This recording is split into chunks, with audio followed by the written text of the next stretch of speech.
Russia Ukraine সংঘাতের চলছে তৃতীয় বছর, আর বছরের শুরুতেই রাশিয়া ইউক্রেনের বিরুদ্ধে চালিয়েছে সর্ববৃহৎ ড্রোন হামলা। তবে এবার ইউক্রেনের পাল্টা আক্রমণে রাশিয়ার আকাশে বয়ে যায় ড্রোন ঝড়, যা রাশিয়ার প্রতিরক্ষা মন্ত্রণালয় এখন পর্যন্ত সবচেয়ে বড় ড্রোন হামলা বলে উল্লেখ করেছে।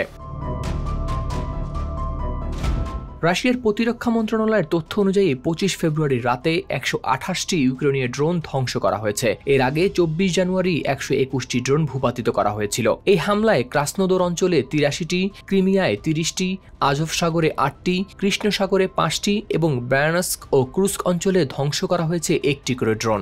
অন্যদিকে রাশিয়াও ইউক্রেনের সামরিক বিমান ঘাঁটিতে বড় ধরনের হামলা চালিয়েছে। রুশ প্রতিরক্ষা মন্ত্রণালয় জানিয়েছে, ইউক্রেনের গুরুত্বপূর্ণ সামরিক বিমান ঘাঁটি ও ড্রোন হামলার স্থল সহ আক্রমণ করা হয়েছে 144টি স্থানে। আধুনিক ড্রোন ও ক্ষেপণাস্ত্র ব্যবহার করে পরিচালিত হয় এই হামলা।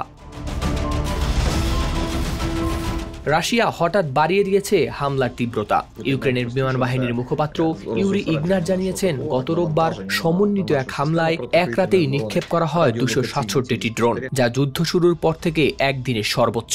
জরুরি পরিষেবা সংস্থাগুলোর মতে, এই ড্রোন হামলায় বিভিন্ন অঞ্চলে সৃষ্টি হয়েছে ধ্বংসযজ্ঞ এবং অনেক ভবনই হয় ধ্বংস, যেখানে 35 জনেরও বেশি ইউক্রেনীয় নাগরিক প্রাণ হারিয়েছেন।